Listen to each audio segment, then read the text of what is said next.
Good evening, degenerates, and welcome back to another episode of The Narrative. I am your host, Scott Fitzgerald, aka Ludes for Sale on Sleeper, and this is The Narrative. So, this episode of The Narrative is brought to you by the Ballsville games. Our games combine fantasy football and poker, which create big payouts with great odds. Today, we have another big show for you. We have three guests today. The first guest we have is Sean S. Clem from Sin City, Las Vegas. Hello, Sean. Hey Scott, it's good to be back. We have Ken Moore, and that's not the appliance. Um, from the great state of Florida, Lakeland, he goes by the dealer. Hello, Ken. Hey, hello. Thanks for having me back on. And we have the presidente of the Ballsville games, Westlex Alex from LA. What's happening, Alex? Hey, what's up, everybody? So, today we're going to get into a little bit of draft talk because we're less than 24 hours away from the NFL draft. Very exciting time for everybody. We are actually 3 days until the big game kicks off on Saturday. That's going to be really exciting for us. All the leagues are going to be opening it up, and there's going to be a lot of drafting going on. And tomorrow I will be attending the NFL draft experience in Detroit. Try to get some interviews from some players, maybe some ex-players. We'll see how that all works out. I'd like to ask you guys, what is something you guys are looking forward to for tomorrow's draft? Sean, do you think give me something you think will be like a trade or maybe somebody drop in, just real brief. I think I'm not just going to say one trade. I think a multitude of trades, man. I'm anticipating potentially the most trades in the first round that we've had ever. And if that happens, I think it's going to be one of the most exciting drafts. Yes. What about you, Ken? I have to agree with Sean here. All you've heard for like the last couple weeks, there are all these teams that need a quarterback that need that one last piece to move up. So the Patriots, the Chargers, all these teams, there's just going to be a lot of trades in the first round, and I can't wait to see it. And what about you, Alex? I kind of want to see what New England does and what the Giants do, because those kind of feel like booby traps for any rookie prospect that lands on those rosters with all the holes that they have. So I want to see What if who they just clears switch those places? teams. What if they just switch the Giants draft? That's a real possibility. You know? Yes.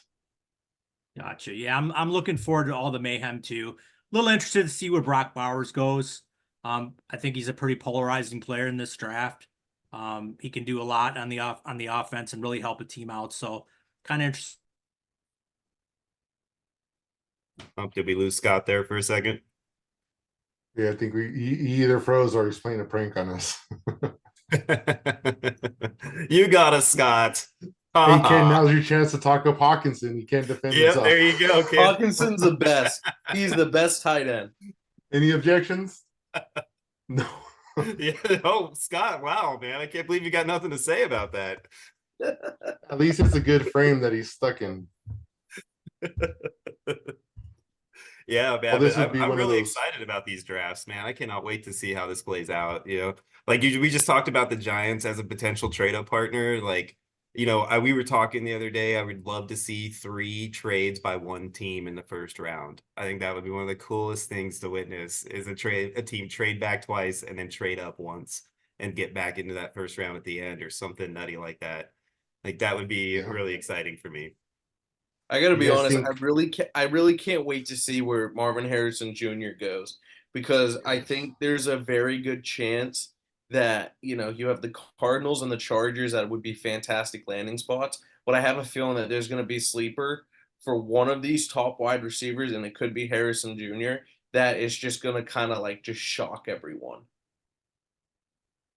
Could be. Right. Do you Scott, think you that back? like a team like a Buffalo or a Kansas City that's low in the draft that everybody's talking about as a receiver away would make a splash move and trade into top 15, top 10 maybe? Well, hopefully you just don't have another Sammy Watkins incident. All right, that's it. I'm out of here. Yeah, no Sammy Watkins talk, man. Hey, We're trying to have a good I don't time think here. any of these top 3 receivers are going to be anything that Sammy Watkins was, man. I think that guy was a bust more for his drive and effort than anything else. Except week 1 of 2021, was it? When he went Yeah. off for like 40 Yeah. points. Oh man. All right, Hey, guys, I'm Scott. back. I Okay, switched over welcome to back. hotspot. My internet for some reason went out. They were working on it the other day and it's been spotty all week, so I switched to hotspot. That's fine. So, we anyways, starting? where you guys at? We starting over? You can. No, well, Well, I can clip that whole thing. We can just clip it in post production and all that stuff, so we can just pick up where we left off. Okay. Even though the boxes are a little bit different. Start in the middle of your sentence that you were in before. I don't Pick even up where you remember, left to be off. honest with you. No, I'm just teasing. I Matt. think I was talking about Bowers or something. I don't know. We're talking about how great You said something about it Hawkinson being a is. polarizing Oh, I thought you were Negative. saying how great Hawkinson was. Oh God, here we go. Sean, did you freeze or were you just making fun I'm of? just fucking with you guys. That's gold. That's gold. We got to find out how to leave that in. That's excellent. Oh, guess what? I'm still recording. Okay, cool. Let's just run with it. We're talking about trades. So if you guys are like me, like I know you said you listen to the audio podcast, and I listen to other podcasts too, and everybody has all their different versions of where players are going to go outside of the top 3 quarterbacks off the board. And everyone's projecting that it's going to be a trade frenzy. We have the Vikings poised to make a trade. A lot of rumors about them using their first round ammo to move up to grab a quarterback. Who do you guys think the Vikings have the best chance of trading with? For me, I think their first chance is New England. I wouldn't know if it's the best chance, but I think it's the first chance. It also gives them an opportunity to go after like Drake May or McCarthy as opposed to just whatever one is left by that point. So I think they're going to have to pay a lot. I mean, I wouldn't be surprised if it's going to include next year's first as well as the 2 that are there now. But, that's going to be their first option. Then, I would say it just goes down the road, 4 or 5 or just like that. It's going to depend on, how aggressive is Vegas, Denver, some of those teams. I really anticipate Minnesota is the one. I think they're going to go up there. I think they do it with the Patriots potentially. Maybe that's just the Bills and me not wanting the Patriots to take, poor man's Josh Allen and Drake May, but that would be kind of the order for me. It's just basically from 3 down to 6. Yeah. The Patriots have talked about if their guy's not on the board that they're willing to move back. So that makes a lot of sense. And I'm wondering who their guy is. I mean, if it's Jaden Daniels or Caleb Williams, then they better be on that phone now because those guys are for sure pretty much going 1 and 2. The thing Absolutely. is I don't think the top quarterbacks in this draft are what the Patriots want. I think this is even when Bill But what else Belichick, could they want? I mean, do you not want a good one? So the big one that out of New England is that they're a big fan of Penix, and they like his arm. So for them, it makes sense because their defense is great. The issue is their offensive side of the ball is very weak and at multiple positions. Like their best wide receiver would be like a wide receiver 3 on multiple teams across the league. So on top of that alone, they need picks to get players. So I think they're the best team to move back because they have so many holes to fill on the offensive side, and this is definitely going to be an offensive draft. And this is definitely one that can help the Patriots if they can draft right. Yeah, trade back and get a Penix and a Brian Thomas. And they could do that with Minnesota's pick. Doesn't Minnesota have like a pick 11? Is it? That is correct. Yeah. So I mean, if they move back and they get pick 11, and I think the other one was pick 27 or something, then now they're reloading. They have more ammo. Maybe they do get more and stuff, and that's exactly what the Patriots need. And it benefits Minnesota. Quarterback top 4. Now you're looking at all those position players dropping. And then the other 2 quarterbacks are going to be jumping up again now too because people are going to start worrying. the Vegas, the Denver, the whoever didn't get the guys that they wanted, or they need to get the guy that they do want because now he's the best one left on the board. So they're jumping up And to get 10X them. is starting to heat up. Yeah, that there are mocks like that are talking about that happening, are showing guys like Brock Bowers dropping all the way to Cincy because of situations like that. I don't see that happening. Don't get me wrong, but I mean, it's just that's the kind of situation not that the could first happen one. with these quarterbacks the way they are. You're not the first one to say that, Brock Bowers to Cincinnati. I've heard that in a couple places, so that would be quite something to see. Yeah, I'd be shocked. I don't think he goes that far, but I agree. I kind of agree with all you guys about.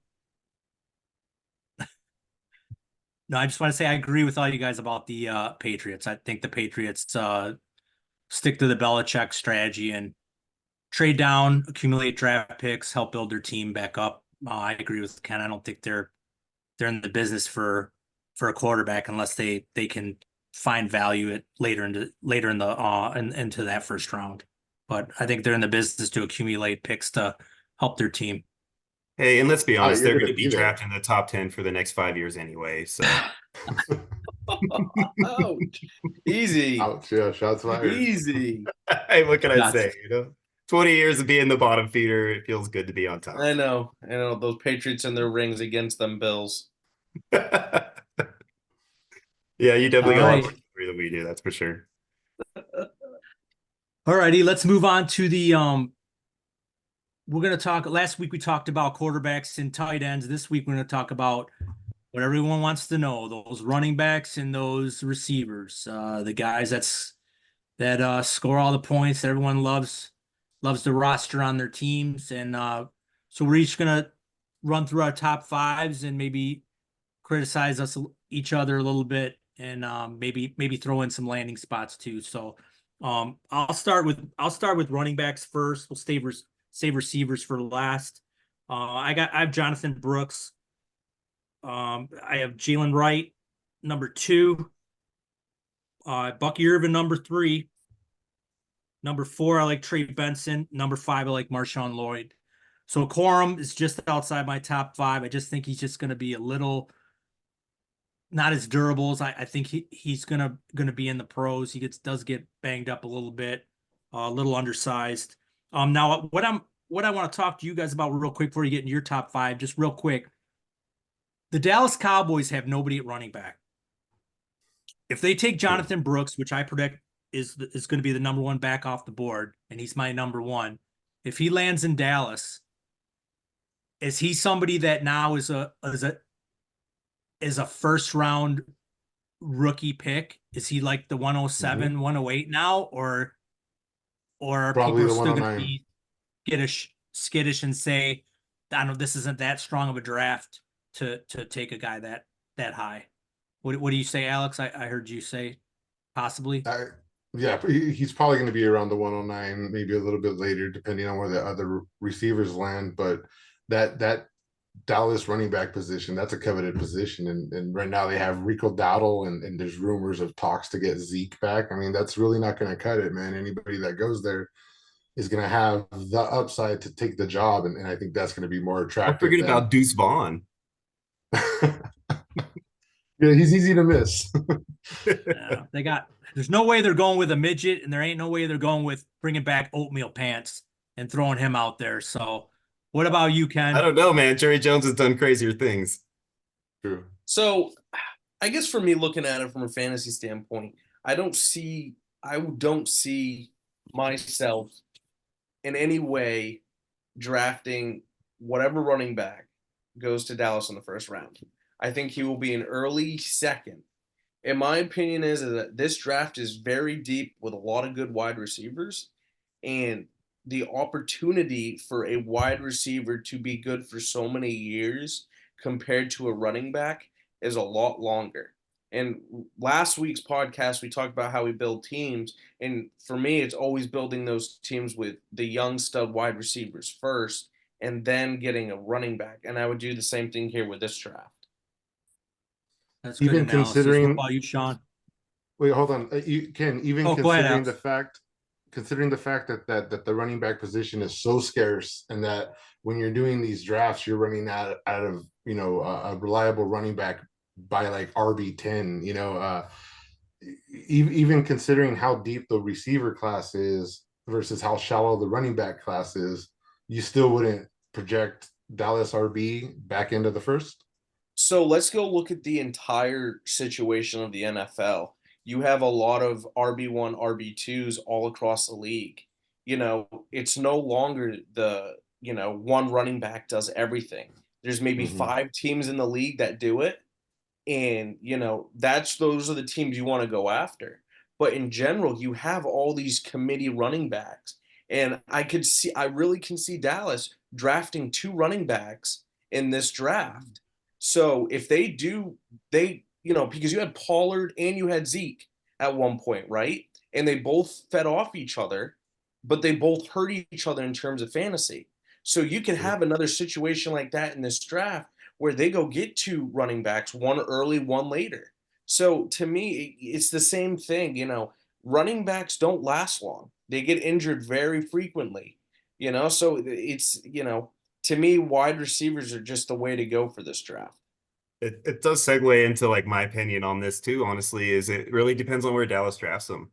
That's where my opinion is going to be skewed. If Dallas waits until like late fourth, fifth, sixth, and starts taking one, maybe 2 running backs at that point, like then they're competing with Rico Dowdle. They're not like coming in there like the guaranteed starter out the gate.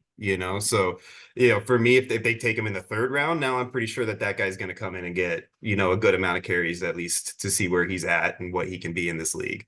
Because Rico Dowdle, we know what he is. He's not going to be anything but like, a backup's backup, really. Like, let's be honest. Yeah, so, So if it's just going to depend, man. If they take him early, that means they got a lot of faith in this guy and like this guy's going to get his chances. So that might move him up, but the top 110, 111, 112, somewhere in that range, that's probably where I would take him at the most. Okay, what's your list look like, Sean?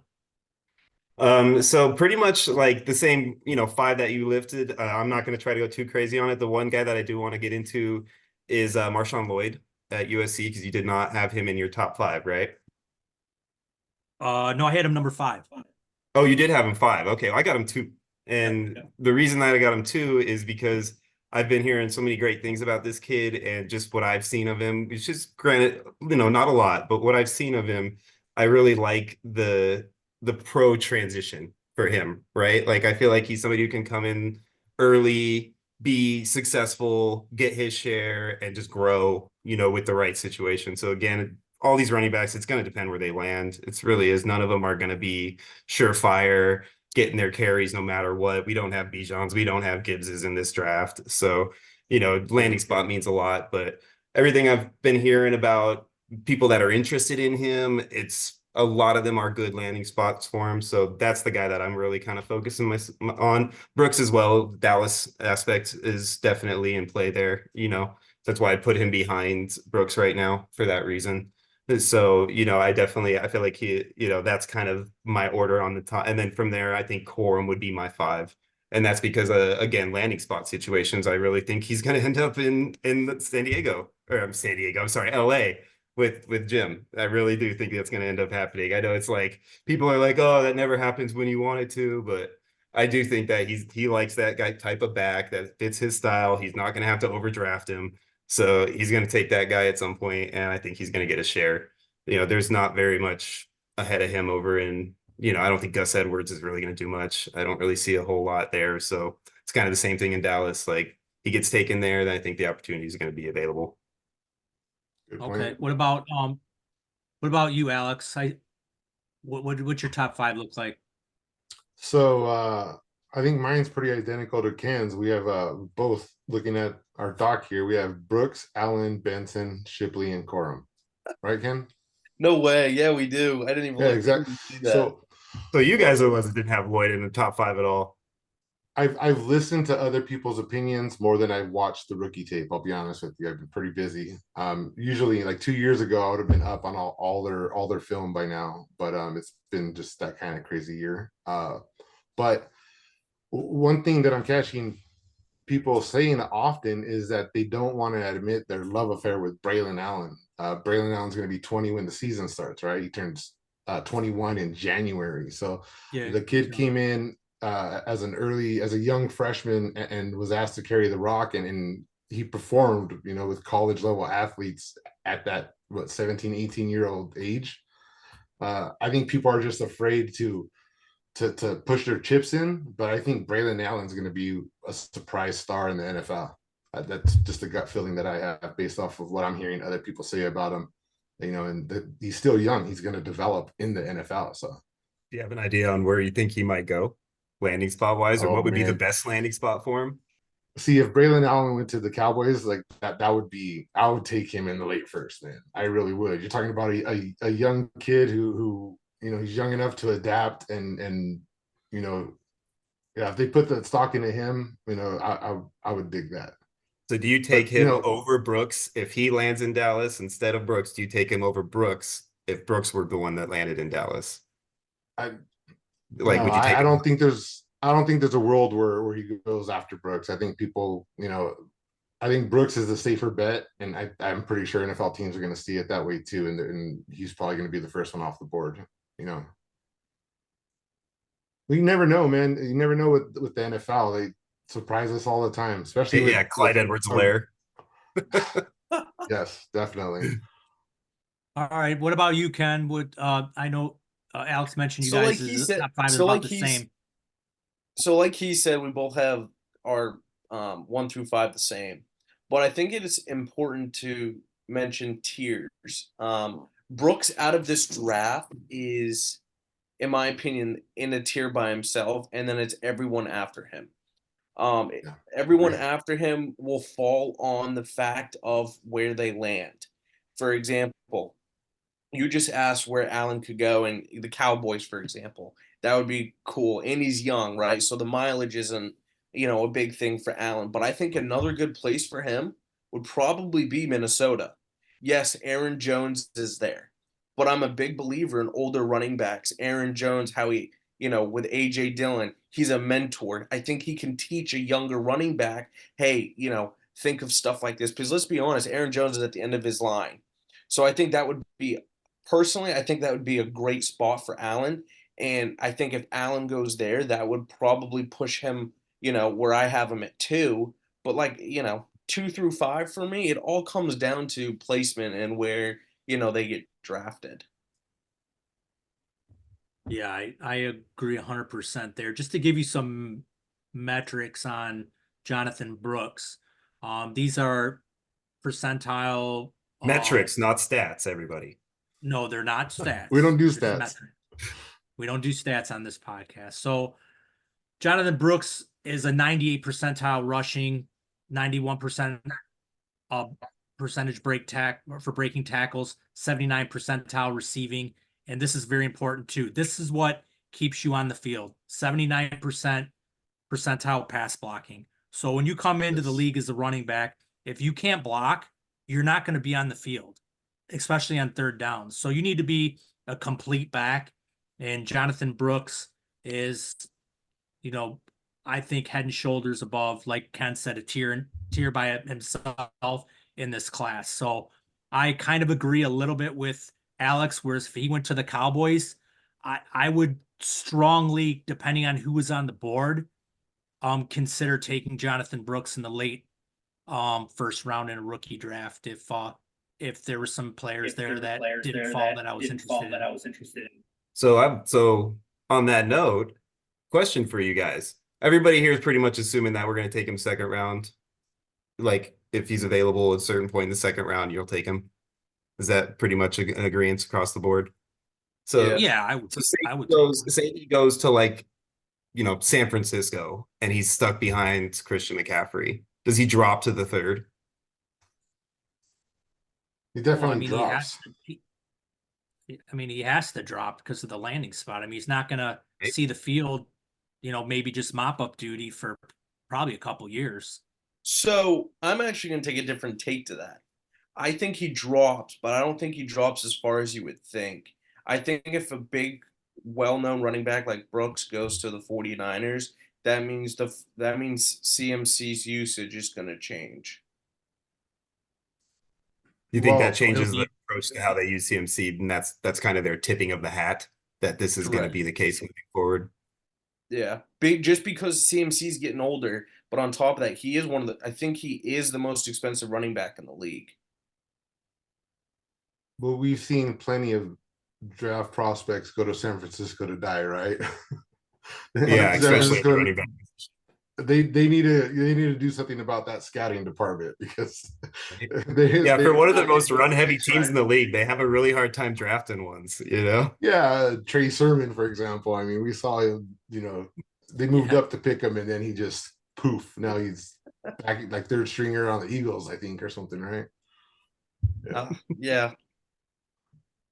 So, all right. Well, then let's now that we got the running backs out of the way, let's transition over to the wide receivers. We'll get over to there, and I'll give you my top 5, which I think will be picked apart pretty well by you guys. So, I did do Gotta wet the some whistle for people, this one. some people know that I was pretty low on Roma Dunze. I did some additional tape watching, did a little bit more research on some of his metrics, and obviously landing spot would be a big deal too. So I did move him up a little bit. He did catch my top 5, but he is at number 5, and ahead of him, I have Adonai Mitchell at number 4, who has a 95 percentile as far as his hands. So he's the best pass catcher as far as metrics go in the draft. Number 3, this might surprise some people, but I love this guy's skill set. It's Xavier Legette. I know he was a late breakout. If people go back, and he has a very interesting story on how he got there, got to college, and it was he didn't start as a wide receiver. He was a quarterback all the way until he hit college. So he transitioned into a wide receiver and really didn't get his true breakout, obviously, until he had the COVID year, so he got the extra year and then just put up some monster numbers. And he reminds me so much of an AJ Brown / Deebo Samuel. He can, run with the ball. He just maybe not as physical as Deebo, but every team in the NFL, I don't care what they say, they're all looking for the next Deebo because you can do so much with this guy in the offense.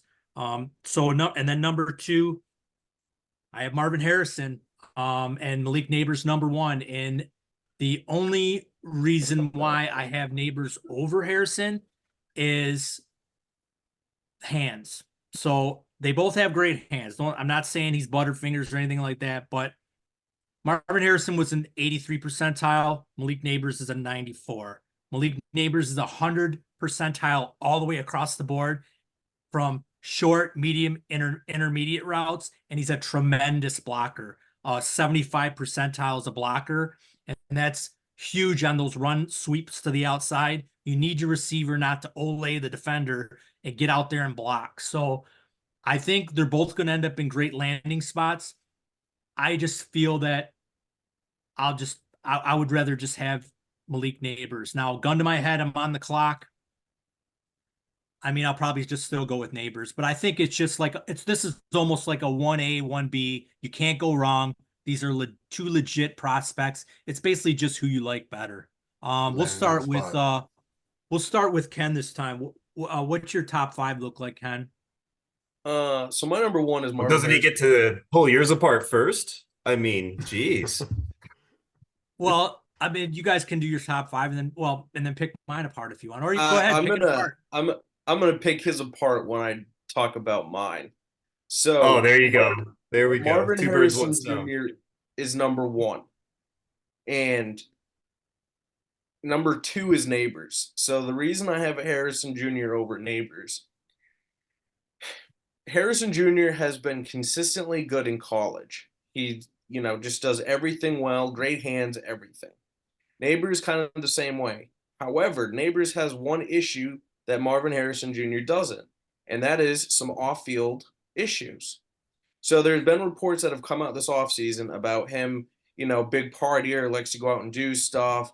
And that's kind of worried some of the scouts and some of the teams. Now, all the talent is there. But what freaks me out more than anything is when I hear stuff like that. And the next thing you know, you hear about, a race or speeding, or he gets in trouble in something like that. And then he's suspended for multiple games, if not longer. Stuff like that freaks me out, which is why I have him at 2. Not going to say that that will happen, but there's already been some reports about him like liking the spotlight and doing all kinds of stuff and partying. Number 3 for me would be Thomas. Big fan of him. Big fan of him. Same as Scott, Leggett is number 4. And then I was torn, but I had to go number 5, Adunze. I think he's a good prospect. I know a lot of people have him number 3. I just think that I think there are just better guys in this draft. Okay, so I didn't expect that. I thought I was going to be the only one to have a Dunze at 5. So I know you said you think Well, you're there's the only better guys two. in the draft. The reason why I put him at 5, just to get, because I didn't mention that, was I just think he, in that offense, he was always single covered. You had Polk, you had McMillan, uh, you had other receivers out there to draw attention away from him. So I think it was a little more of the product of the system with him, where Leggett was like SEC, double covered every time. They schemed the game for him. All these receivers, they schemed the games for him. Where Odunze it wasn't all on him, and that's kind of why I don't really have, um, I'm losing my mind. The counterpart for Neighbors, Brian Thomas. That's why I don't really have him in the top 5, because I think his production, he got his production because they were keying on Neighbors all the time. So it let him run free a lot and able to pile up a lot of those numbers. So what about you, Wes? I'm sure your top 5 is probably different than ours, at least most of it. It's pretty similar, but to be honest with you, I would trust your opinions over mine. Like I said, I'm just going off of what I'm hearing, what seems to be the general consensus. So mine's pretty textbook. I have Marvin Harrison, Neighbors, Odunze Thomas, and then I have Lad McConkey at number 5. I have him there because it's another Braylon Allen situation where everything you hear, people want to gas him up and stuff, and they just kind of hesitate because he never reached that arbitrary breakout stat, and but he wasn't asked to do much, right, is what I pick up. So the dude performs, he can hit all levels of the field, and I just think if he gets a nice proper landing, he's gonna fly up boards too. So, but again, not my area of expertise at the moment. Maybe 2 years ago I would have had more input on these guys. Just haven't had the time to watch film, man, to be honest with you. No problem. It's understandable, Alex. What about I'd you, be okay Sean? with a Lad McConkey in Buffalo, man. I'm not going to argue that one. That would be great. Anything's better than Curtis Samuel as your number 1 wide receiver. Hey, Shakir, don't be hating Shakir. on my boy Curtis. Come on now. He hasn't even caught a pass from my boy J.A. yet. Oh man. So I'm basically in the same boat as Alex there, Again, like I do a lot more research once landing spots happen because then I kind of know more about the guys that I'm really going to target. So, but right now I'm definitely got the same top 4. The difference for me is I got Leggett at 5 versus McConkey. And same, Scott already went into all the details on it. It's the same reasons that Scott brought up as to why I've got him there. I've got Odunze at 3. I feel like you guys are really low on Odunze, and I understand why you guys are because we talked about this a few times already. But man, it's just everything I'm hearing about him. I feel like the talent is there, the ability is there, and it's just because he hasn't been asked to do something doesn't mean he can't. And I feel like the NFL kind of feels the same way, which is why everybody's talking about him being a top 10 pick. So I am honest when I say I don't think he goes past the Bears at 9. I really think he's the top pick at least. So, that to me, I can't see why everybody would feel that way if there wasn't something that maybe the film is just not showing us. So, Gotcha. they have access to a lot more resources than we do. So I'm gonna go ahead and trust the what is it they say, football cognoscente, and keep him at 3 for me. So otherwise, I'm just excited to see where these guys fall. That to me Yeah, is gonna man. make all of these lists just you throw them in a pot right now and just wait for them to get picked and then start lining them up after. So Gotcha. let me ask you guys a quick question.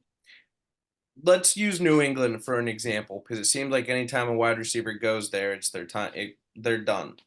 Is there Yeah, any guys on your list right I now, love if Garrett. they went to New England, that would fall off of your top 5? You I mean in would the say first Brian round? Thomas. Yes.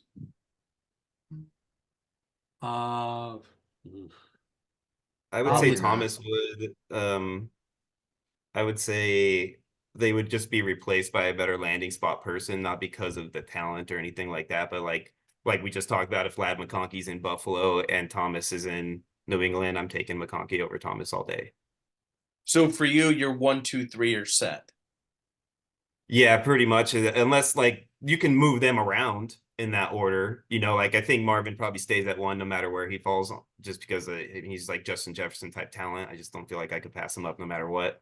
But like Neighbors and Odunze, honestly, if the landing spots fall like New England for Neighbors and Odunze goes to like say, gosh, who the Chargers with Herbert, right?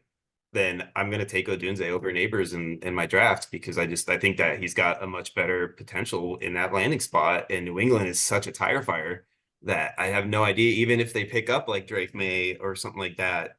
Like I wouldn't be able to get Drake May because they're taking Neighbors. So like they say they get Penix, right? Or Bo Nix or something, and that he's throwing the ball If to they're him. Like, lucky. no, sorry. I'll take I'll take Herbert all day throwing the ball to a guy who everybody says is just as talented. So, Okay. that's just where I sit. The reality is, if they take Marvin Harrison, they're probably going to end up with a developmental rookie quarterback in the later rounds, and it's going to be Brissett, right? They have Brissett there, so Brissett can deliver the ball, and if it's Marvin Harrison there, and he's going to be, the main focal point of that offense, that might not be the death sentence that people think it's going to be. I would be more concerned with who's going to land in with the Giants. If Neighbors goes to the Giants, I think that's going to be more of an indictment on his future, considering what a mess that organization can be at times. And if they don't, if they're putting their trust in Daniel Jones, we all know what Daniel Jones is, you know, and that's I probably mean, one of the I better think the case Giants' scenarios. brain trust, though, they learned from the best, and they're gonna do okay over there. They've got the right plan, the right coach, the right GM. Maybe in time, maybe, maybe if they all let righty. AI run them. All righty. Though that wraps up the little bit of rookie talk. So let's get into a what I think what everyone's going to be gonna want to hear out there from the listeners is we're going to do a 2-round rookie draft here, and we're gonna it's going to be a super flex format. Um, we'll just each get a pick, and then we'll roll it over from there all the way to pick 24.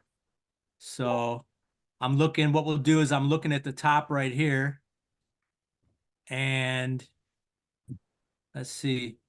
I'll go first, then we'll go Sean, then West and Ken. Is that cool? You can do that. All right. Yep. So we'll run this right through. So super flex format, pretty easy for me. He's my number 1 quarterback, so I'll take Mr. Caleb Williams, USC. Who's on the clock? Am I number 2? Sean, you're number 2. Okay, so let's see here. I mean, it's such a hard decision. I really don't know what to do. Marvin Harrison Jr.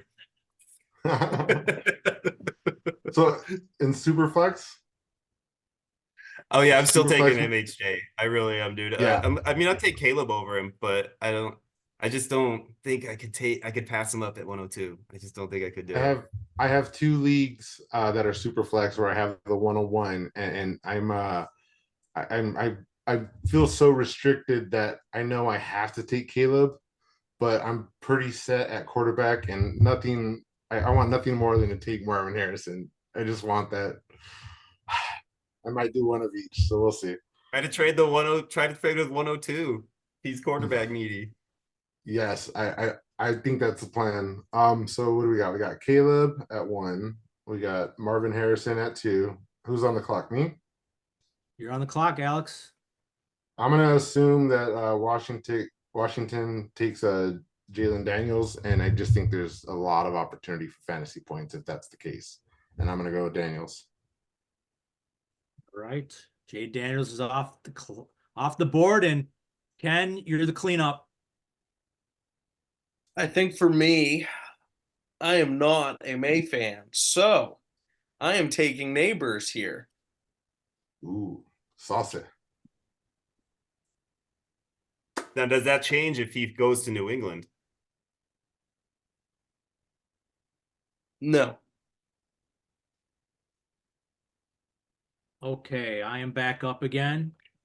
And since we are in a super flex format and I am a quarterback extremist, not knowing where the landing spots are, unless he went to New England, I will take, I'm hoping that maybe somebody will trade up like the Vikings and grab him.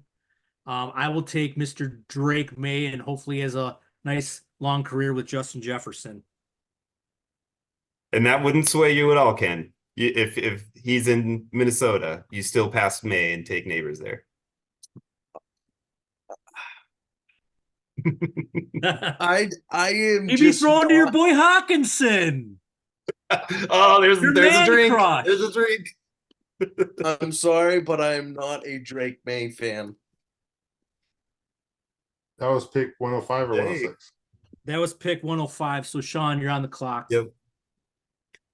All right, so then Drake May's off the board to Neighbors. I'm gonna take a guy that I probably could wait on because of the way you guys act about him. So I'm gonna take him now though because I'm afraid of Alex.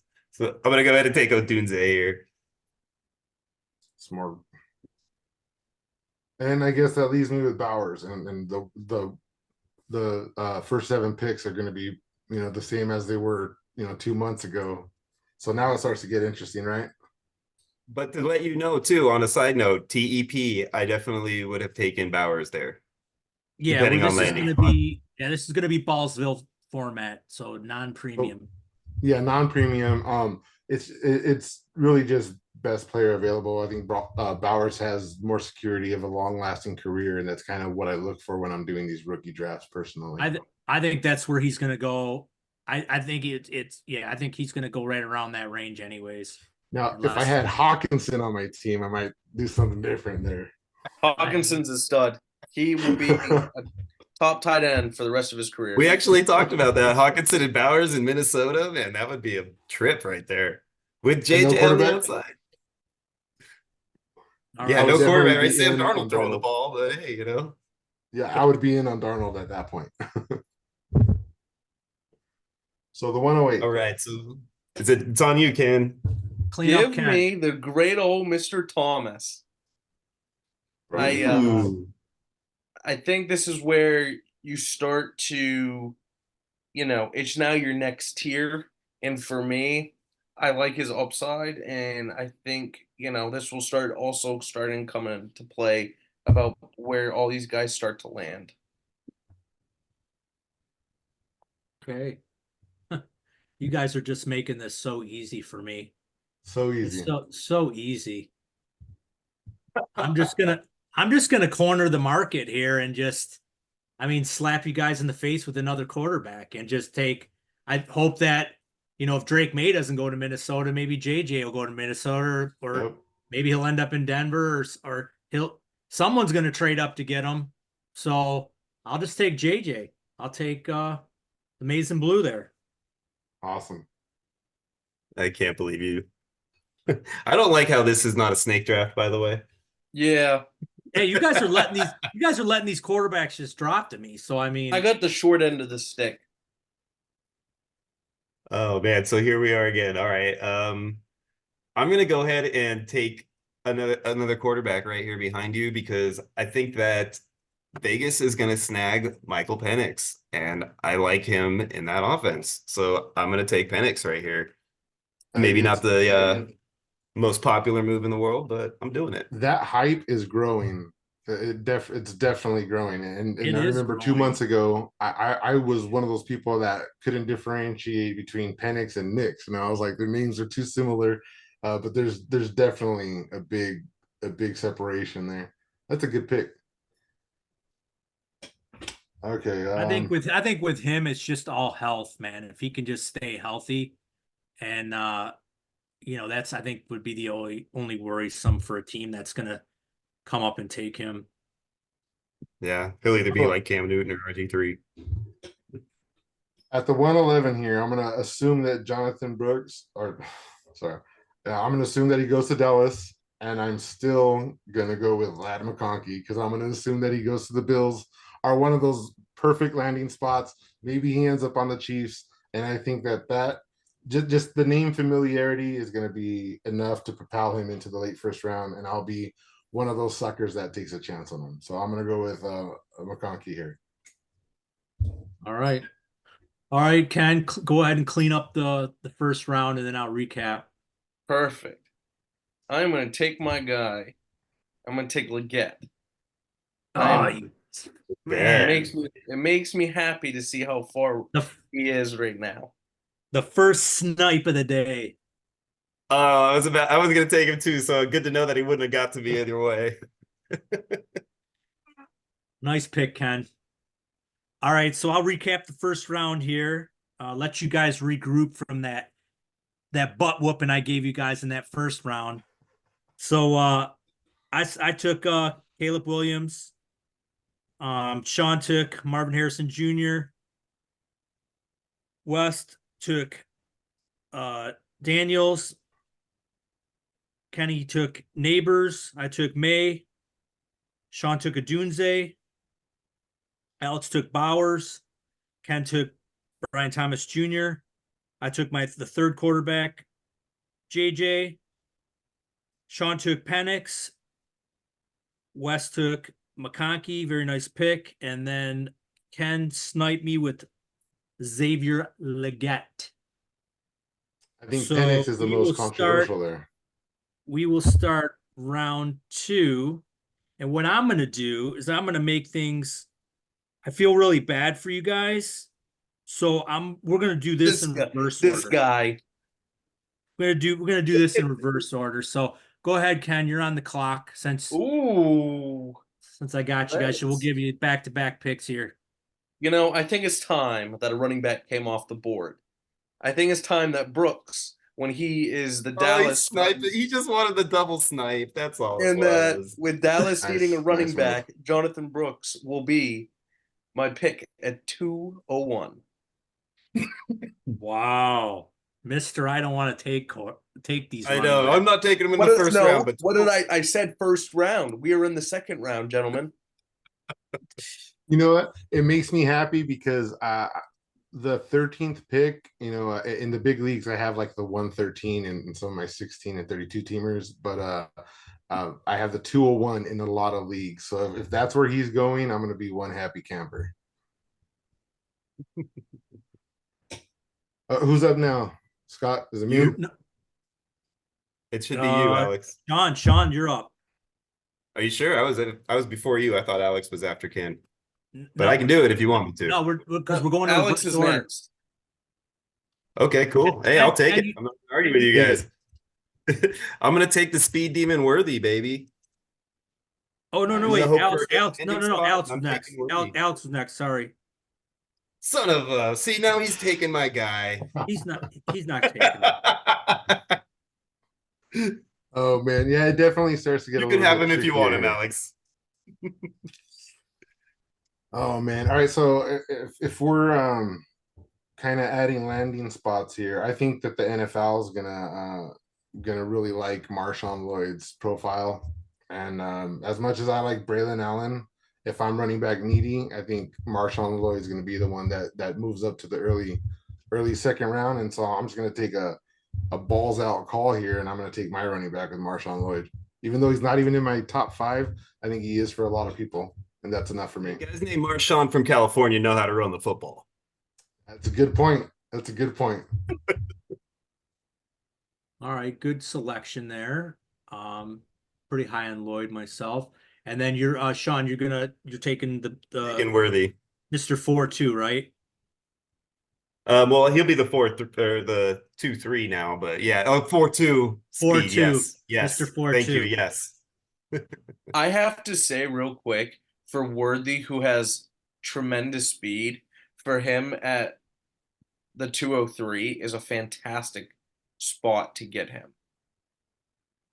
I think Especially if he Ball's in goes the right somewhere spot. like the Chiefs or something. If he goes somewhere like the Chiefs or the Mhm. Bills or something. right, but I think what it shows is when people watch this, it's that it's okay to have early to mid seconds too, because there's still going to be a lot of good talent there in terms of, these fantasy and dynasty drafts. Oh yeah, we have Mitchell's still on the board. I mean, Right, just slide exactly. him. What did you say? Who's on the board still? The best hands in the Adonai- class? The best hands Oh, in the Best class? vertical. I mean, just drop them right to me. Just it falls right in my lap. So I'll take the best hands in the class. I'll take Adonai Mitchell right here. No, he Thank does you very not have the much. best hands in the class. He has the best I hands mean, in the maybe class. they're real pretty. I don't know. Scott might be able to see them tomorrow at the draft. Maybe they're just really nice hands.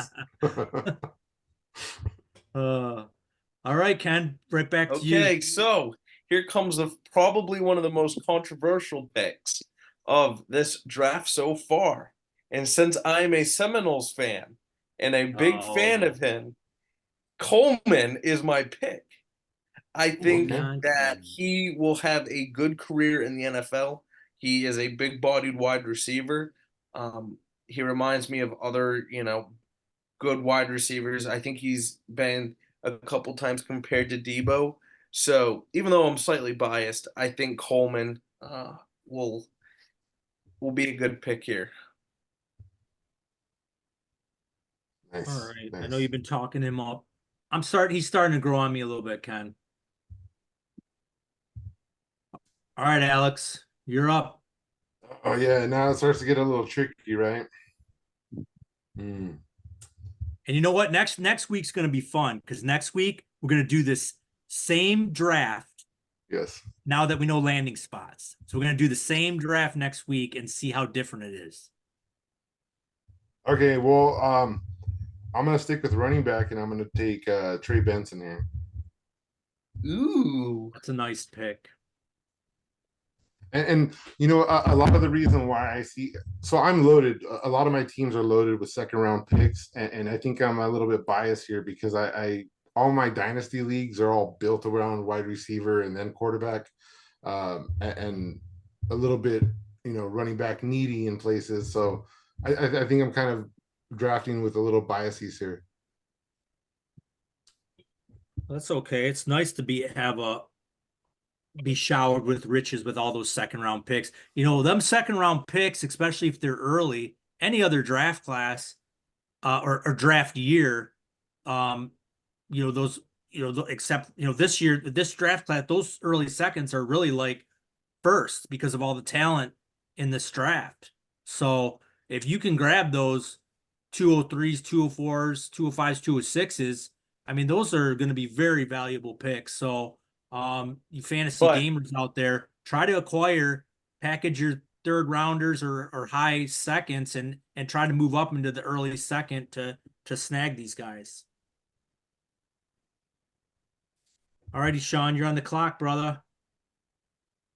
You guys did such a great job hyping up your boy, Braylon Allen, that I feel like I just can't let him go any longer in this draft because I know that Scott behind me is probably snagging him. So I'm going to go ahead and take Braylon Allen right here and hope that he ends up in a really good spot. I almost Like took maybe Lamar Minnesota. Benson. Or Arizona. True. Well, I am not That's going actually the good. I running didn't think back. about Arizona. That's a good one. I am not going the running back route. Don't take him. No, you guys aren't taking this guy. But I love this guy's skill set. He's all speed. A little bit bigger than Worthy. And runs a little bit more crisper routes is Troy Franklin out of Oregon. Nice pick. I considered him too, but it's landing spots. You know, Definitely, say he man. I goes just to think, Buffalo late in draft or second round. oh, Are I'd they? love for him to go late in the draft like that. Go to a good team with a good quarterback. All right, Yeah. Mr. Ken. I'm torn, guys. I'm very torn. My final Um, pick of this, and I This have your to final choose. pick. It's got to be good. All right, gentlemen. Here comes another pick that's kind of out of left field. He played for the Gators last year, wide receiver, Mr. Ricky uh Purcell is who I got to take here. He tested very Nice. well. I think he's going to be a very under the radar kind of guy in drafts. That I think it will come down to landing spot, but I also think I take him here, but I also think he'll drop down to the third, which I think will still be fantastic value. I agree 100%. Ken was ripping me the other day. I think he was setting me up for this draft here, so I wouldn't take him. But I think you're exactly right. I think people are gonna sleep on him, and if he gets a pretty good landing spot, I think he's gonna be somebody that's gonna really surprise once he gets to training camp and he shows off the route running and the good acrobatic catches, and I think that's somebody that's gonna be moving up draft boards. I mean, I'm looking on Keep Trade Cut right now, and he's already moved up. He's one of the biggest movers. He's moved up 6 spots, and they're on their rookie Yes. draft. And people love him. Wow. He's well loved.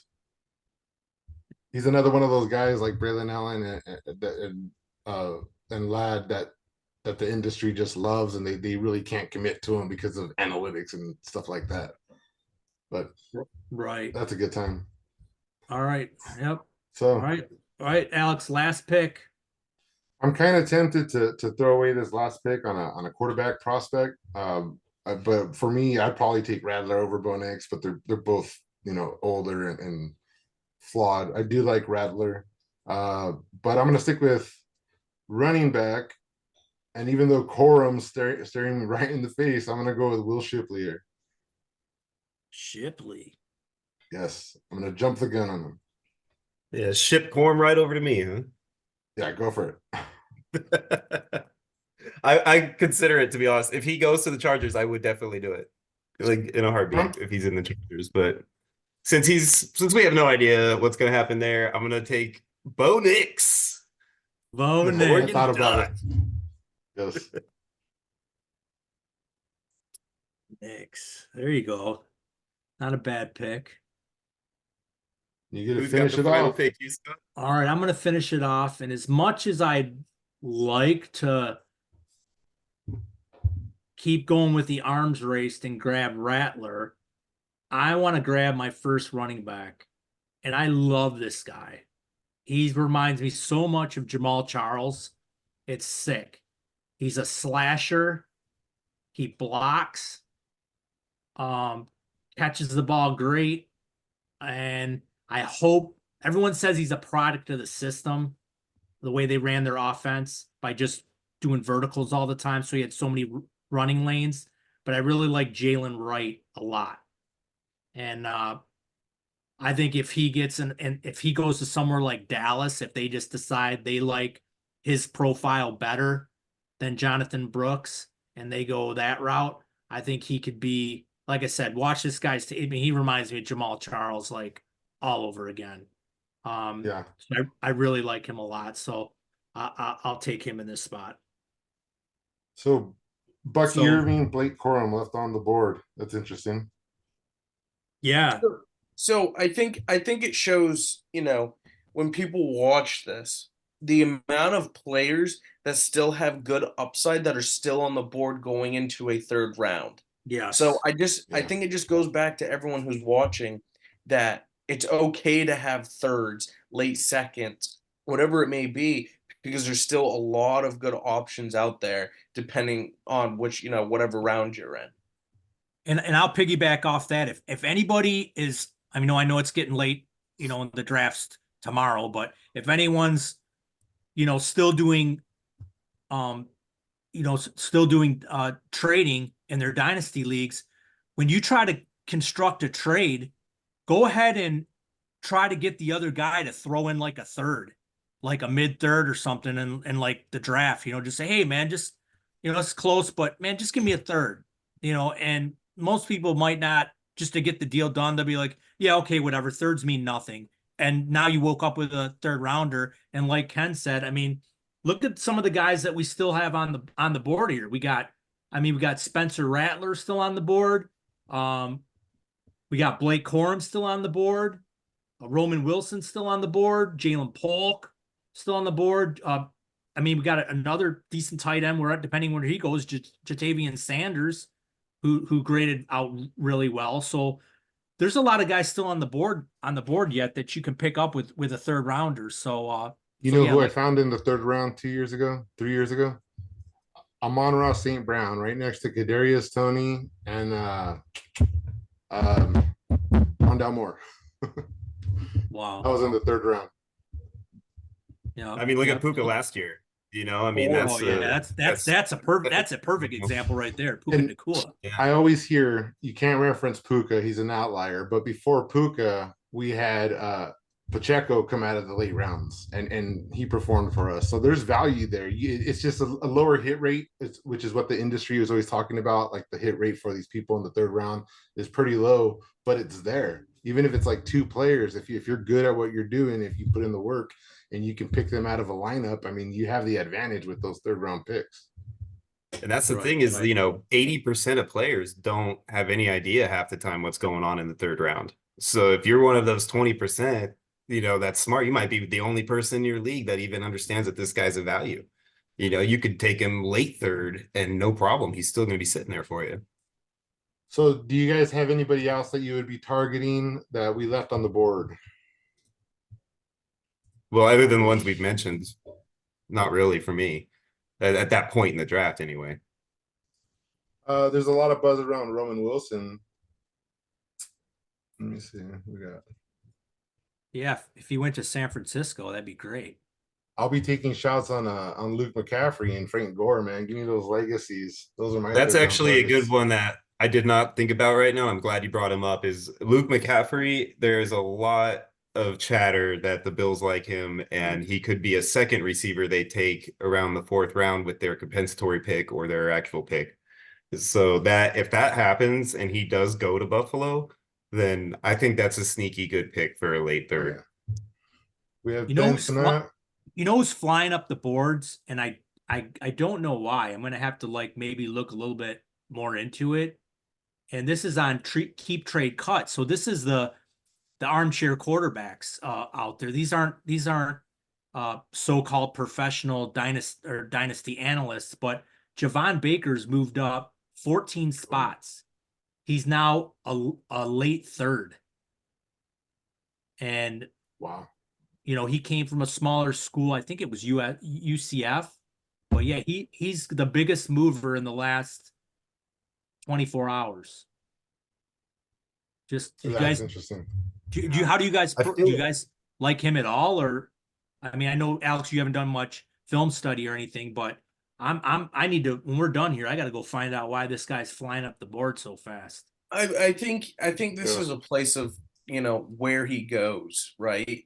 Now we're getting to a point where these later guys, you got to understand their situations to see if they can thrive in them or not. I mean, I watched a good his example film was last year, Israel. That running back who went to the Jets. I can't think of his last name right now. Yeah, I mean, he was really hyped pre-draft, and then all of a sudden the Jets took him sitting behind Breece Hall already, and now he's like an afterthought.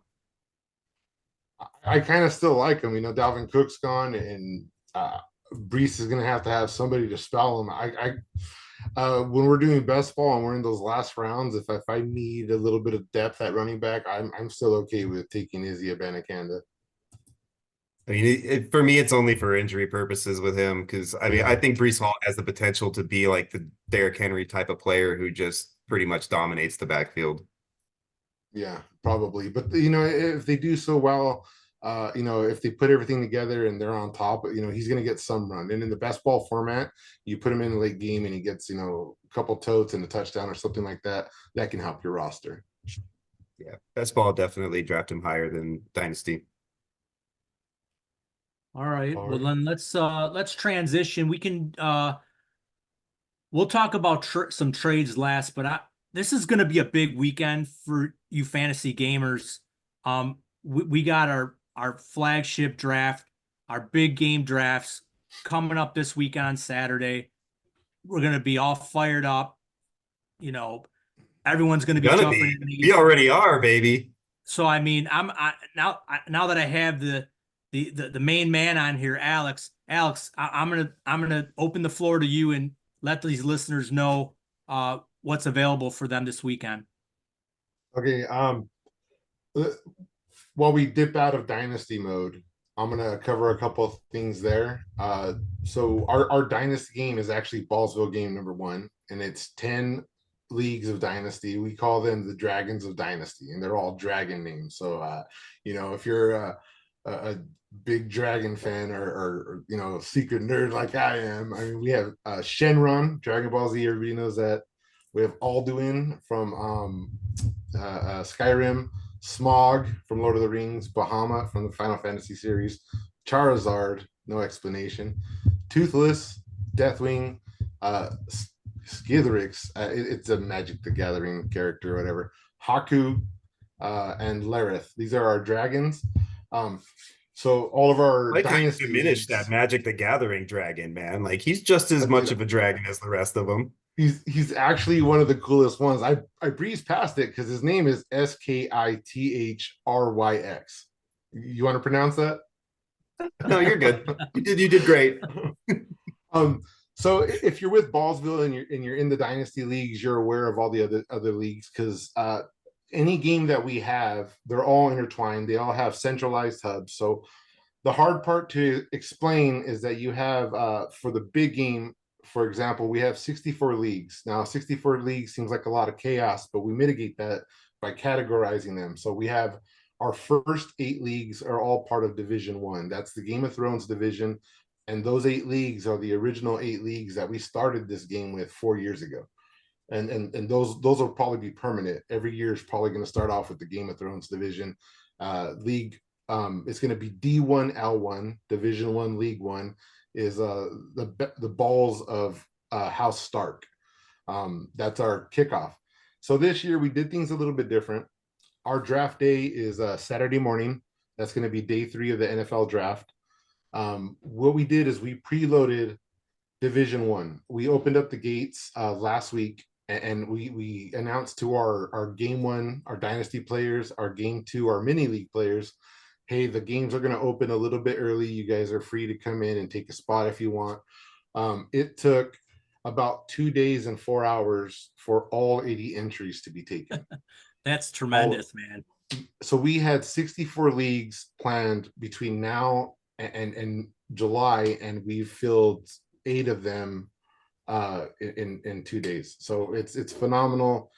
Could not be more grateful for you guys and for the people that have joined us in Ballsville, for the returning players, for the guys that are watching this.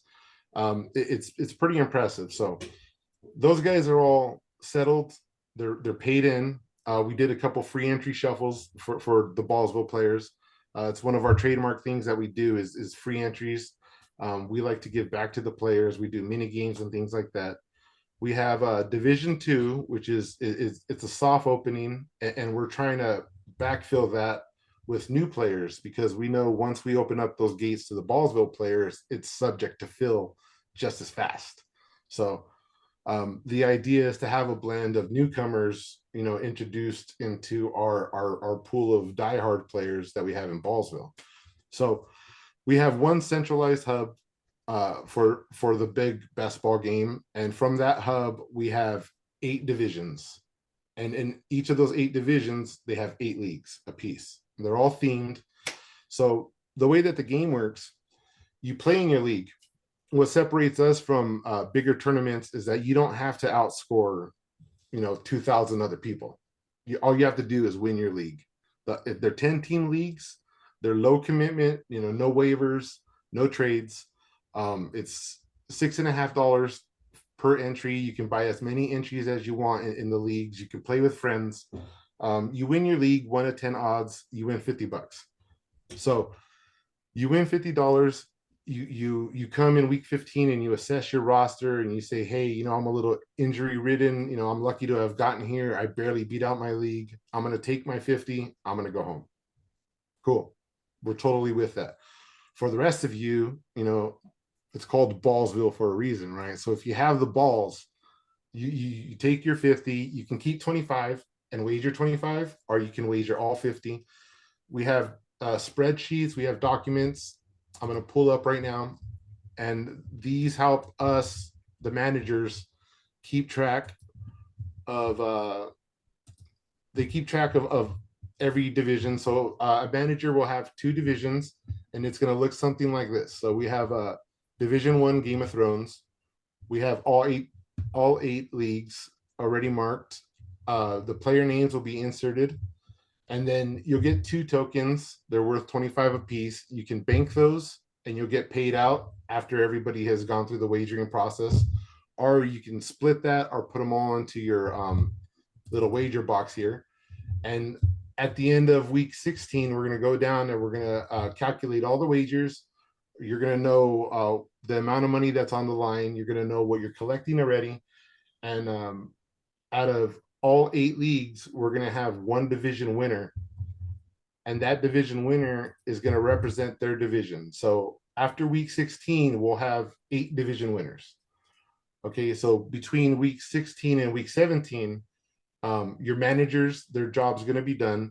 And then I will bring all division winners into the main Ballsville hub for the main game. And we're going to have a face-off between 8 division winners, and you guys can wager whatever amounts that you agree upon. And there's going to be a wager bonus there. Right now, the wager bonus is an additional $200. So you're going to win money on the way to the championship. And then by the time you get to the championship, if it's anything like last year, you're going to have 8 players that have multiple hundreds of dollars. And they're going to say, hey, I'll put in, 300. Well, this person will put in 100. And all you have to do is wager any multiple of 50 to be eligible for the wager bonus. And when it's all said and done, we're going to have 1 big winner, and we're going to have a bunch of moderate winners, and we're going to have a plethora of league winners. So your odds are never going to exceed the 1 in 10 league odds to win money. And at every point, the divisional round, the championship round, you're able to assess your team, and you can decide in that moment if you want to continue or if you want to take your money and go home. And that's our formula. That's the Ballsville game. You have the balls, you risk it, you get the biscuit. Last year, it was a $6 entry, and from one $6 entry, the winner took home $1,400, $1,450 to be exact, and he was a very happy camper. You really can't almost beat that. me. I was very upset about that. Well, you did pretty well. Yeah, I did. I had actually 2 teams going into that final week, and it was really it was a close call. Yeah, you're looking at a double division winner here, and he was late to the party, man. Say? That's a guy that when can you know, draft. you know. Yeah, hey, you're putting in the work, man, and it pays off. So we have a guy like Ken down here who knows his stuff, and the whole goal of our game is that we want to give you the opportunity. It's pure draft, right? There's no trading. You're not going to bring a friend in here and then get all his assets and then stack the chips. You're going to call your shot. You're going to pick out your players that you like. Game number 2, the mini leagues, was all pre-draft, and it's rookie inclusive pre-draft. And now, as soon as the draft starts to determine player values, that's when you get to call your shot. so Saturday morning, all 8 leagues of the first division are slated to automatically start, and that's when the fun kicks off. And as soon as that happens, we open up Division 2. Those start stacking and paying in. They start rolling. Sean's actually going to run Division 2 and 3. And you know, he's going to do a couple giveaways of however he wants. And then we're going to run all 8 of those divisions. And based off of the way that things went last year and the demand that we had, we're probably going to double in size. We're probably going to go to 128 leagues at least, and it's going to be good fun. And if that happens, for the championship round, there will be another a bonus incentive for the championship round, because we don't want, if we have 16 divisions, we don't want 1 in 16 odds for you. You know, we want 2 prizes so that the odds are still 1 in 8. That's the Ballsville game. Well, that sounds great. Great information. And I highly advise you listeners to get into these leagues, because they are, once you get in one and at first it might be a little overwhelming with all this information, but once you get in there and start playing and gets going and you start drafting, and then when the season ends and you figure out how the formula works, you're just going to want to keep getting in these games. They're just a lot of fun. It's a great community. And like Alex says, a lot of these people are returning people. That's why we filled them so fast. They were all returning players that like the game so much. So I highly advise getting into these leagues. They're a lot of fun. So thank you, Alex. And anyone that wants any more information, you can find Westlex on all the platforms, or just you can find them on Sleeper. Just give them a DM, or any of us game managers, and we'll walk you to where you need to go. Absolutely. We're gonna discuss a few trades here. Couple trades from some of the early drafts, and then we're going to do something a little bit different. We're gonna let you guys know about trades that we've done and why we did the trades, because these trades that we look at now, we don't really know what the roster construction is. So we'll give you some of our trades that we've done in our dynasty leagues and give you guys some analysis on why we made these trades, if it made our team better, if we were contenders, if we were rebuilders. So I think it'll be a little bit of a twist. So with one of Ken's. Go on, Ken. So I made a trade with Billy B in a league. It's a super flex 10-man league. Issue is he didn't have a first round draft pick, and he needed a second quarterback, and he didn't have one. I had Burrow, Dak, and Murray for my quarterbacks, and I'm sitting at the 106.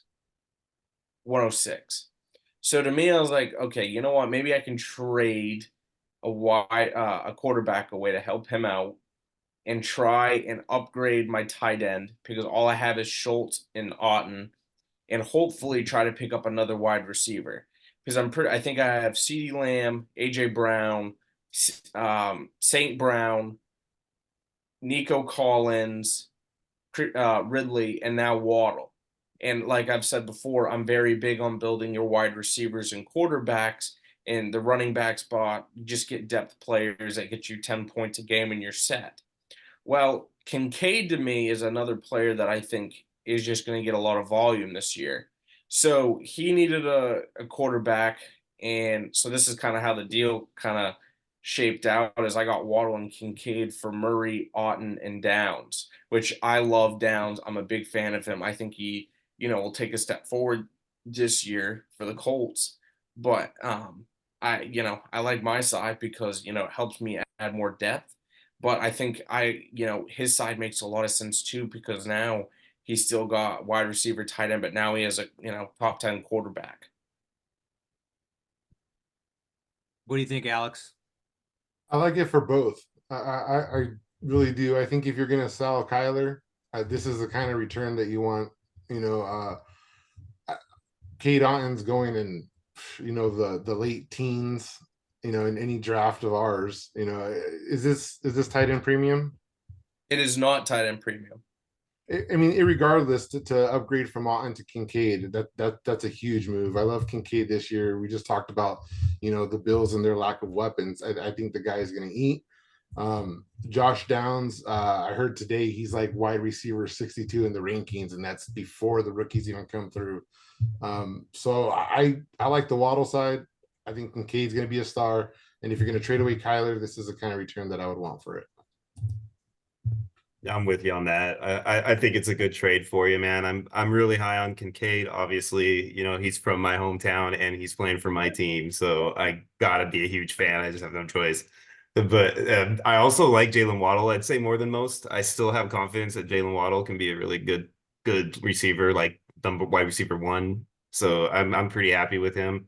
The only thing I would have probably tried to do, knowing who you have, is I would have tried to sneak him Dak instead of Kyler because I like Murray long term more than I like Dak. So I would have probably tried to swap those two. But I don't know if he would have taken the deal had that been the case. So the only reason I didn't do it is I had that stack with CD and Dak, and I really didn't want to get rid of it.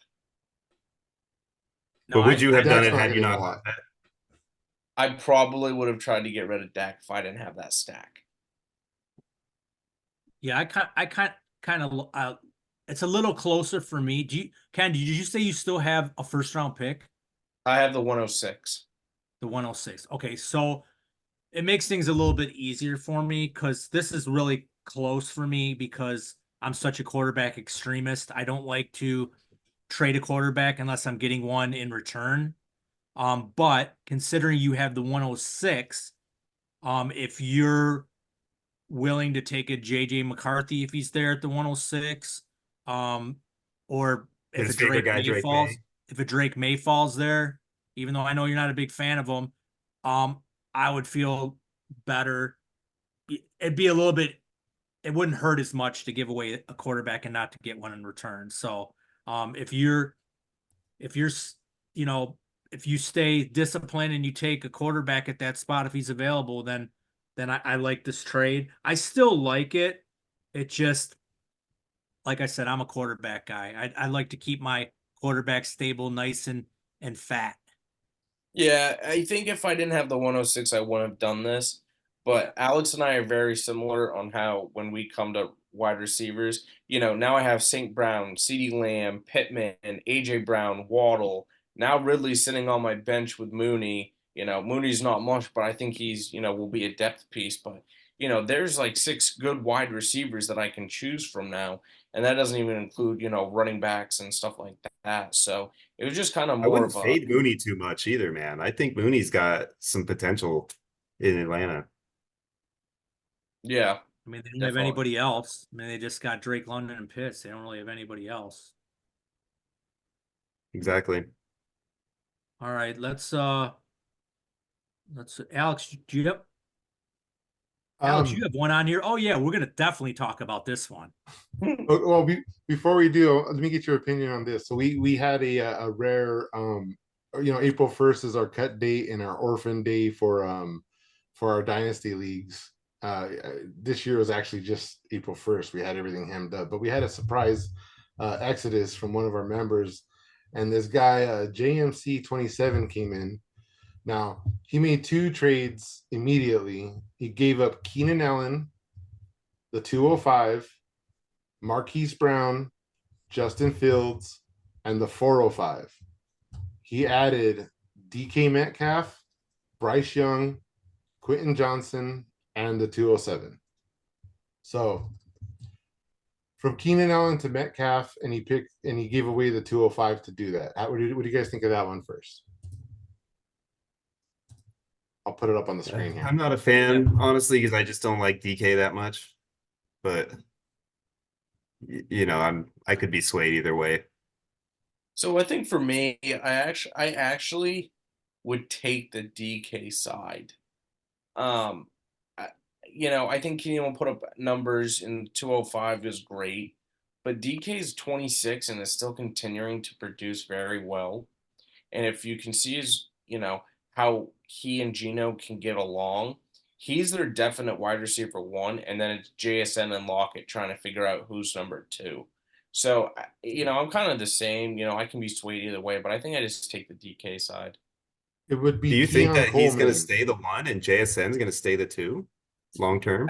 I think they can both be wide receiver ones on that team after Lockett goes. So that would be Keon Coleman. Based off of our mock, it'd be Keenan Allen and Keon Coleman or DK Metcalf. Okay, maybe I changed my answer because I'm a Seminoles fan. But I dang, I really wish it wasn't Coleman, but I don't know. That's tough. You just know what you get with DK. That was your pick in the draft too, wasn't it? Keon Yes, it Coleman? was. It was my pick. Yes. See, That makes that's it why even more next juicy. that's why next week's draft that we do, our mock draft next week, is going to be so fun because it's going to look so different from what we did Yes. today. And all this we'll have the proof of all this stuff we talked about, and we're gonna see how wrong we all are. Oh yeah, for sure. I don't know. This is just to me kind of the same. It's almost like a wash. I guess I would go back to taking a tie. Um, I would always go with the best player. And I think by Keenan moving over to the Bears, he's going to have to really, he's going to downgrade at quarterback. He's going to be fighting targets with, DJ Moore, who's basically the one in that offense, and then any receiver they bring in. And so I think I would just take, it's close, but I would just take the best player and the youngest one. I would take Metcalf. I think Keenan Allen is a sort of ticking time bomb. I think if he gets another injury, it could be, the beginning of the end of his career. He's at that I mean, he age could hang it up where if he gets a season-ending injury. He could just give up right then and just say, "Hey, I'm done," yes, and just and retire at that. there's a long history of receivers struggling after changing teams. Not everybody's a Stephon Diggs, in Buffalo. Well, we think that might have been Josh Allen, right, Sean? Yeah. Yeah, he's getting it to that age too, where that 32, where he's had a Hall of Fame career. So I mean, if he started to really fall off the cliff, people wouldn't blame him. I mean, he's had a great Correct career. me if I'm wrong. Wasn't he like a 3rd-round pick by the Chargers too, or 4th-rounder even, or He something like wasn't that? very high. Yeah, because I remember he dropped it. He was like that sneaky guy in that draft class. Everybody was like, "Watch out for this kid! Like this kid could be something." Look at Yes. that. Look at this trade right here. This is a big boy trade. Powerhouse trade. Go ahead and smoke me, man. Oh, let me put my Okay. big boy pants on. We could talk about this guy. So before we dive into this, we were just talking about this before we started recording, and this was Jalen Hurts. When the tush push was up for debate, and Kelsey was retiring, and AJ Brown had rumored to want out of Philly. So that kind of and I'm all right at quarterback. I'm stuck with Tua and Baker Mayfield, but that's fine with me considering my wide receiver lineup now. So go ahead, guys, pick that apart. You know what? I want to hear what Ken has six. Ken had some good, Oh, geez. some So- good stuff when we were talking off air. Okay, so it's not that I don't like your side. It's I don't like the Carr in 110 for you. I think Carr is a time bomb. I don't think he's going to be in the league much longer. You drop from a top 5 fantasy quarterback down to a quarterback 15, if not further. In terms of production, Carr in the 110 to Hurts isn't close. JT True. and Ayuk to Lamb and Bijan Robinson, I think is a lot closer than people might think, than how much you dropped in terms of quarterback value. And for you, I mean, everyone is different, but Mayfield as your QB2 is something that does not excite me at all. Fair. Yeah, I think see I it would in need terms at of, least the 106 to get that trade going for me. It would have to been at least the 106 in return. Let's see who I would have gotten. Oh, geez, this would be Michael Penix. Yeah, I might be I might be having some remorse after that. So See what would have been at 106. You would have had I think JJ was 106, right? We had Odunze, which would have looked a little bit better. Yeah, that looks a little better. I guess the flip side is if you can make another trade after this for Carr in the 110 to go get an upgraded QB and Yeah, push, true. I think then I would be okay with this. But looking at this trade now, I don't think what you upgraded for, I think you downgraded too much. So the way I see it, Derek Carr, New Orleans isn't one of those teams that's up. They're projected to grab a quarterback, right? So job security for this year at least. Um, if you're looking at first round in startups, Hertz is going right ahead of CeeDee Lamb. Sometimes Lamb goes ahead of him. Bijan's going way ahead of Jonathan Taylor at the beginning of the first round, end of the first round, beginning of the second. Taylor's usually towards the end of the second. Ayuk is the next best asset up there, and I see Derek Carr on the 110 for Ayuk, and the rest are a little bit linear.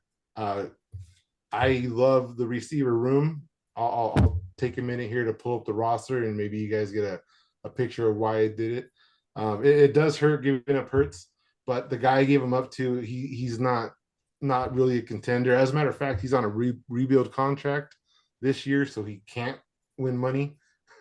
So Oh, gotcha. yeah, so Hurts isn't somebody that we're gonna have to worry about in that league too much, and I'll ride Tua and Baker and have Carr as. Do you have any other backup first for the round year. picks other than the 110? I actually had the 104. No, maybe it wasn't that league. Hard to say. It's hard to say when you have 9 dynasty leagues. So let's go look. I think I'll go Nine look. dynasty. Talking to Canada's 300 leagues. Yeah, Alex, this I think guy. you made a good Alex, I think you made a good point. There's a difference between values on players, not much, but there's a difference on values when you're doing a startup compared to when you already have a drafted team and you're making trades. Scott hits it on the head every single time. The cheapest place The for you cheapest place. to get a QB and top talent is during the startup than it is when you're doing it after the first season or whatever it may be. So, I think the 110, if that pick was upgraded higher, I think that would have been more even. But to go from Hertz to Carr is just tough. Yeah, definitely. The goal is, well, I was gonna package Tua in the 10 to move up, and it couldn't get anybody to bite. But that was the goal, was to package Tua, which would have left me a little quarterback starved. But I wanted to move up to try to get a Daniels or something. So I let's mean, see. if you can use that 110 and get, let's just say Bo Nix ends up in like Denver or something like that, maybe use that on, use that for a Bo Nix, or if you could find a way to package the car in the 110 and maybe I mean, go get That's like what I a was wondering. Who can like a we target Jared with the Goff, 110 card? maybe Yeah, there like a you go. Jared That's a good one. Good. like a Yeah. Jared Goff. Matthew Stafford. Man, Stafford's a little on the older side. Goff's only 29, so I could see maybe doing something like that, or maybe you could find that My take man. car in the My 110, man. take car in the 110, and maybe get that Taking those three. disgruntled Deshaun Watson owner to bite. There you go. There you go. Yeah, I mean, if you can do that's that. not a bad idea. I Then figured with Tua, Mayfield, and Carr, I have the year to get my quarterback room in order. And at some point in the middle of the season, I plan on flipping Bijan. I think Bijan has, once he has some blow up games together, I think you can get a haul for Bijan. You're gonna win this year just because you have Hawkinson on your team. I showed that just for you, kid. All right, you know what? We're gonna do this right now before we get to another trade. I'm gonna let you guys set the over under, you and Sean. What's at stake right now is over under on when TJ Hawkinson misses a game. All right. Is this Over not under. including the first month of the season that he's already scheduled to miss? No, we won't count that. We'll just when he comes back. Okay, Yes. whenever he comes back, let's say he comes back week. How long is he gone for? 4 weeks. Four I to think five- it's a month. Yeah, I think it's 4 4 to weeks. 5 weeks he's gonna miss. Okay, so then he's got what is it? 13 weeks to 13 weeks of action. Right. Okay. Yeah, about that. Okay. So you guys set the over under on how many games he plays before he gets injured, and what's at stake is a pub sub. Sandwich prop, love it. You guys Go know ahead, what Ken, I'll you one guys up know you. what a pub sub is? No idea, but is it a They make- sandwich? So it's a Publix, it's a supermarket. I would never Oh, shop I there see. because it's so expensive. It's ridiculous. It's like $7 for a bag of Doritos. But their buffalo chicken tender sandwiches, Ken introduced me to them when I went to Florida for the first time. They're the best sub sandwiches in the world. Gotcha. My aunt used to shop at Publix every time. I wish I would have known about the sandwiches back when I was visiting her in Jacksonville all the time. The pub subs, man, they're so good. So that's what's on the line. So you and Alex set the over under, and we will. And this is how many games until he gets injured after he comes back? Again. And I will take, and obviously make it legit. I mean, I will take the under since I think he's gonna, with his concussion injuries, get hurt, and Ken will be taking the over. So you guys set the line. Do you agree, Ken? Oh man. Well, depends I'm on what thinking the it's number got to be is. somewhere between 8 and 9. Don't give me this depend what the number is. I'm taking the under because I think he's gonna get hurt. You're taking the over because you think he's a Greek god and he's immortal. Have you So- seen his hair? He looks like a god. Like Thor, man. It's like it's photoshopped. He doesn't even have the best hair in the NFL. Come on, man. Nah, You don't know that belongs Pavlov to touchdown had that. Jesus. So when he comes back from his PED suspension, Whatever. go ahead, PED go ahead. You suspension. guys set the over under, and that's I what think that was a dig. that's Um, what we'll go with. I can't believe you just disrespected Hawkinson by saying he was a suspension when it was an injury. Yeah. No, I think he did that on purpose.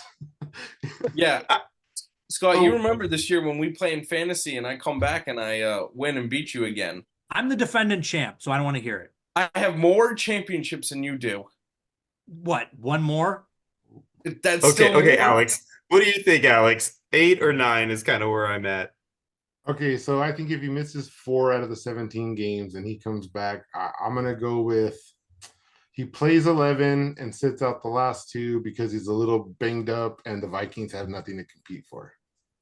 So you think the How's over-under that? should be set at 11 games? 11 games.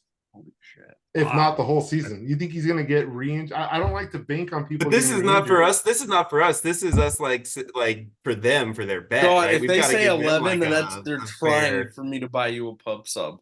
Yeah, and like basically hand Scott his. You know, Okay, like, well let's split it. Let's go with 8. Let's do 8. 8. What do you Okay, think? I'm good with 8.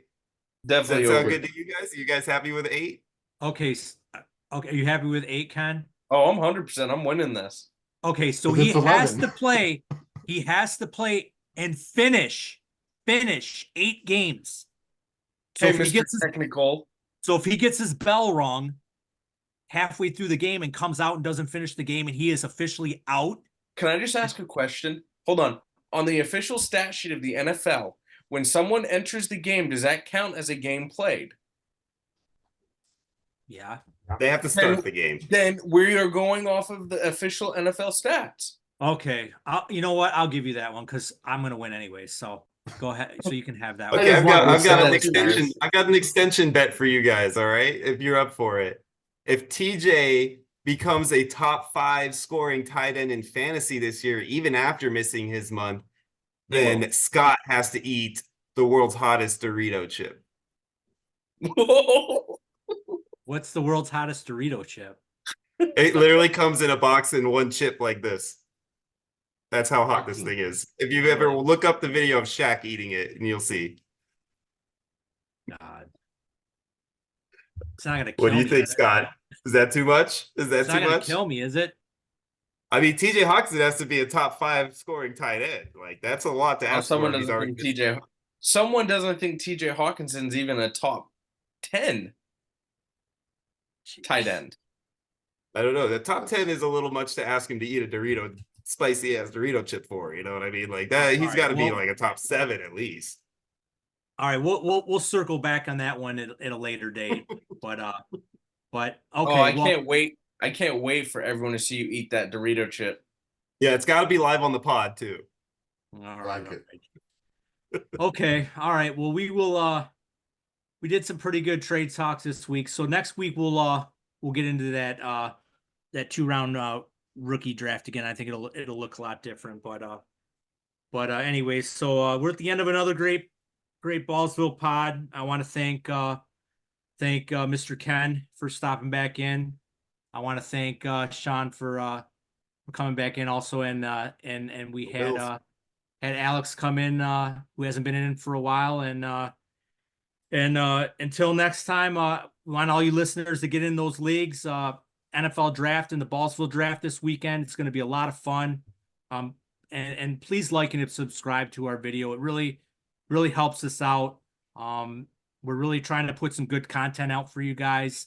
It's not all about stats and we try to have a lot of fun on here. So we're just a bunch of armchair quarterbacks like you guys, and please leave comments in there too. We really like to hear the comments too on how we're doing. But until next time, Ballsville gamers, we're out.